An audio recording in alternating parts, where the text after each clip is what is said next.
Hey hello everyone, I hope you all are good. आज ये video मैं section 89 के ऊपर बनाने वाली हूँ क्योंकि काफ़ी लोग टैक्स रिलीफ क्या होता है इसके बारे में जानना चाहते थे। तो मैंने सोचा मैं एक अपनी शॉर्ट वीडियो के थ्रू आपको बता देती हूँ कि सेक्शन 89 क्या होता है जिसमें हमको टैक्स रिलीफ मिलता है। तो ये टैक्स रिलीफ क्या होता है? तो ये सेक्शन 89 सब सेक्शन 1 में टैक्स रिलीफ होता क्या है, हम किस चीज़ का टैक्स रिलीफ क्लेम कर सकते हैं। हमें जो भी सैलरी मिलती है, कभी कभार हो जाता है कि हमें अरियर के साथ मिलती है। हमें पास्ट कुछ ईयर्स का अरियर भी मिलता है जो कि हमें पहले नहीं मिला होता है, जो हमें इस ईयर में रिसीव्ड होता है। तो जो हमें पास्ट ईयर्स की सैलरी का अरियर रिसीव्ड हुआ है वो इस ईयर की सैलरी में टैक्स होता है, क्योंकि हम इसी ईयर में अपना रिटर्न फाइल करेंगे और इस साल रिसीव हुआ है तो जाहिर सी बात हम इसी साल के रिटर्न में उसे दिखाएंगे। लेकिन आपका जो सैलरी होती है वो एक्चुअल तो इस ईयर की नहीं होती है, वो तो आपकी पास्ट किसी ईयर की होती है। तो ऐसा हो सकता है कि आपके पास्ट ईयर में अगर वो आपको सैलरी रिसीव्ड होती तो आपको उस पर कम टैक्स देना पड़ता, लेकिन इस ईयर वो आपको रिसीव्ड हुई है तो आपको उस पर ज़्यादा टैक्स देना पड़ रहा है। तो गवर्नमेंट ने ये सेक्शन बनाया है उन्हीं लोगों के लिए ताकि इस पर आपको रिलीफ मिल सके कि आपको एक्स्ट्रा टैक्स पे ना करना पड़े। तो आपको उतना ही टैक्स लगेगा जितना आपका अगर पास्ट ईयर में जिस ईयर की वो सैलरी थी, जिस ईयर का वो अरियर था, उस ईयर में अगर मिलता तो जितना टैक्स आपका बनता उतना ही गवर्नमेंट आपसे वसूल करेगी। तो हम इसकी कैलकुलेशंस के बारे में जान लेते हैं कि ये कैलकुलेट कैसे होता है। Tax relief under section 89 subsection 1, इसे मैं आपको स्टेप बाय स्टेप कैलकुलेट करना बताऊंगी कि कैसे हमें इसका अमाउंट कैलकुलेट करना है। तो पहले स्टेप में हम क्या करेंगे, सबसे पहले हमें क्या कैलकुलेट करना है, फिर उसके बाद क्या करना है। तो आपको इस तरह से इजी रहेगा, तो आप इजी वे में समझ जाएंगे। तो आइए स्टेप 1 पर चलते हैं। Calculate tax payable on the total income including additional salary in the year it is received. Arrears provided will reflect in part B of form 16. आपको अपनी टोटल इनकम जो भी आपको रिसीव्ड हुई है इस ईयर अरियर को मिला करके जो भी आपकी टोटल सैलरी बनी है, उस सैलरी पर, उस टोटल इनकम पर आपको अपना सबसे पहले टैक्स कैलकुलेट करना है। उस पर आपको कितना टैक्स बना वो जानना है। और जो आपकी अरियर की जो वैल्यू है, जो सैलरी इंडिविजुअल होते हैं उनको फॉर्म 16 प्रोवाइड किया जाता है जिसके अकॉर्डिंग वो अपना रिटर्न फाइल करते हैं। तो उस फॉर्म 16 में 2 पार्ट होते हैं, पार्ट ए और पार्ट बी। तो पार्ट बी में हमारी सारी वैल्यूज़ होती हैं सैलरी से रिलेटेड। तो उसमें आपको अरियर के नाम से आपकी वैल्यू मिल जाएगी कि आपको इस साल कितना अरियर रिसीव्ड हुआ है पास्ट। सिमिलरली ये एडवांस सैलरी भी रिसीव्ड हो जाती है, उसके केस में भी एप्लीकेबल हो जाता है, लेकिन हम फिलहाल यहाँ पर फोकस अरियर के ऊपर ही करेंगे। तो आप मान लीजिए, मैं आपको एक फिगर भी ले लेती हूँ।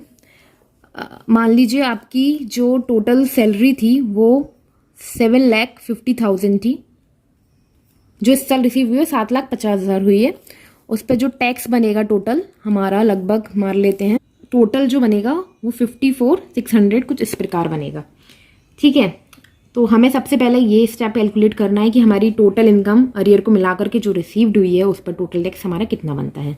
नेक्स्ट स्टेप है हमारा calculate tax payable on the total income excluding additional salary in the year it is received. Means आपको अब जो टैक्स पेबल निकालना है वो उस अमाउंट पे निकालना है जिस ईयर में आपको अरियर रिसीव्ड हुई थी, उस ईयर की जो टोटल इनकम है उसमें से आपको एडिशनल सैलरी का जो भी अमाउंट है वो डिडक्ट करके जितना अमाउंट बचता है उस पर आपको टैक्स कैलकुलेट करना है। मतलब हमने फर्स्ट स्टेप में तो ये किया था कि टोटल जितनी भी हमें एडिशनल सैलरी के साथ जितनी भी इनकम हमारी बनी उस पर हमने टैक्स कैलकुलेट कर लिया। अब हमें नेक्स्ट स्टेप में कैलकुलेट करना है उस अमाउंट पर टैक्स जिसमें एडिशनल सैलरी इंक्लूड नहीं होगी, मतलब without additional salary. Additional salary का जो भी अमाउंट हमने फॉर्म 16 पार्ट बी से लिया था उसको डिडक्ट कर देंगे, फिर जितना जो हमारी इस इनकम होगी उस पर हम टैक्स कैलकुलेट करेंगे। You can get the amount of additional salary from the arrear document given by your employer. जो फॉर्म 16 होता है उससे हम ले लेंगे वो अमाउंट जो एडिशनल सैलरी का है डिडक्ट करने के लिए। You have to subtract the arrear from the total salary received which can be taken from your form 16। This calculation will give you the exact amount of tax liability in the given year if there were no arrears. ठीक है, तो हम ये amount मान लेते हैं। हमारा जो अरियर था वो 1 लाख था,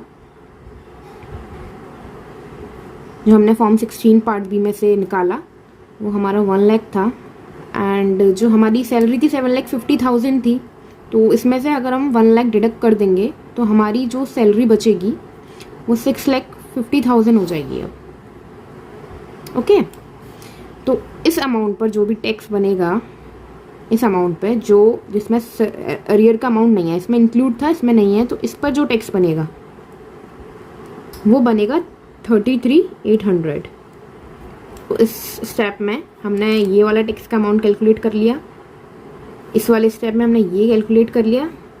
अब हम आते हैं अपने थर्ड स्टेप पे, calculate the difference between step 1 and step 2। इसमें सिंपल आपको जो हमने फर्स्ट में टैक्स निकाला और जो सेकंड स्टेप में टैक्स निकाला उसका डिफरेंस कैलकुलेट करना है कितना आया, क्योंकि हम ये सिंपली पता लगाते हैं कि हमारा अरियर के बिना कितना टैक्स बना और अरियर इंक्लूड करते हैं जो कि पिछले सालों का है वो इंक्लूड करते हैं तो कितना टैक्स बनता है, तो उनका जो डिफरेंस होता है वो कितना होता है, कितना ज़्यादा हमें एक्स्ट्रा पे करना पड़ा पिछले सालों के अरियर की वजह से। तो हमारा जो डिफरेंस आएगा 54,600 माइनस 33,800 वो आएगा 20,800। ये हमारा डिफरेंस अमाउंट आ गया। इतना हमें एक्स्ट्रा पे करना पड़ा हमारे अरियर का टैक्स पे करने के लिए। नेक्स्ट स्टेप पे आते हैं, step 4, calculate tax payable on the total income of the year to which the arrears relate excluding arrears. अब जो ये सैलरी जो भी अरियर था वो एक्चुअल में जिस ईयर का था, तो उस ईयर की जितनी इनकम थी विदाउट अरियर, उसमें अगर हम अरियर इंक्लूड नहीं करते हैं, जितनी भी एक्चुअल इनकम थी उस ईयर की, पर हमें टैक्स अमाउंट कैलकुलेट करना है। तो मान लीजिए हमारी पिछले साल की अरियर था वो, पिछले साल की सैलरी हमारी 6 लाख थी और इस पर हमारा टैक्स बनता है 25,480। तो ये हमने इस स्टेप में कैलकुलेट कर लिया। नेक्स्ट स्टेप क्या कहता है, step 5, calculate tax payable on the total income of the year to which the arrears relate including arrears. अब सिंपली जैसे हमने पहले किया था, अब पिछले जिस साल का अरियर था, मतलब जिस साल की 6 लाख की सैलरी थी, अगर उसमें हम अरियर इंक्लूड करके निकालें तो कितना टैक्स बनेगा, तो वो निकालना है। तो अरियर देखिए हमारा 1 लाख था, जो मैंने 1 लाख आपको ये बताया था, हमने अमाउंट ली थी। तो अगर हम 1 लाख इसमें 6 लाख में इंक्लूड करते हैं तो हमारा 7 लाख हो जाता है टोटल अमाउंट सैलरी का। तो इस पर हमारा जो टैक्स बनेगा वो कितना बनेगा वो हमें कैलकुलेट करना है। तो इस पर हमारा बनेगा 46,280।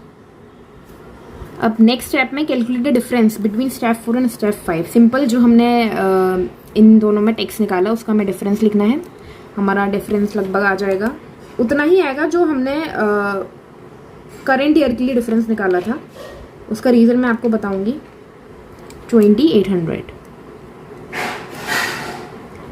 ये अमाउंट और जो हमने ऊपर निकाला था ये वाला अमाउंट, मतलब करेंट ईयर में जो डिफरेंस निकला था टैक्स पेबल में और जो पिछले साल का हमने निकाला जो डिफरेंस निकला वो सेम है।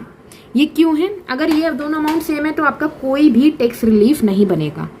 अगर इन अमाउंट में डिफरेंस है, मीन्स अगर आपका ये अमाउंट कम होता पिछले साल वाला और इस साल का ज़्यादा होता, तो मतलब हमारा जिस ईयर की, उसका मतलब होता हमारी जिस ईयर की सैलरी थी, अरियर था, उस ईयर अगर हम पे करते उस पर टैक्स तो हमारा कम अमाउंट हमें देना पड़ रहा था। और इस ईयर पे करने की, इस ईयर हमें टैक्स पे करना पड़ रहा है तो हमें ज़्यादा अमाउंट देना पड़ रहा है। तो इस वजह से गवर्नमेंट हमें रिलीफ दे देती है उतने डिफरेंस का जितना आपको एक्स्ट्रा पे करना पड़ रहा है। लेकिन इसमें बिल्कुल सेम निकला है तो इसमें आपको कोई रिलीफ नहीं बनेगा, नो रिलीफ।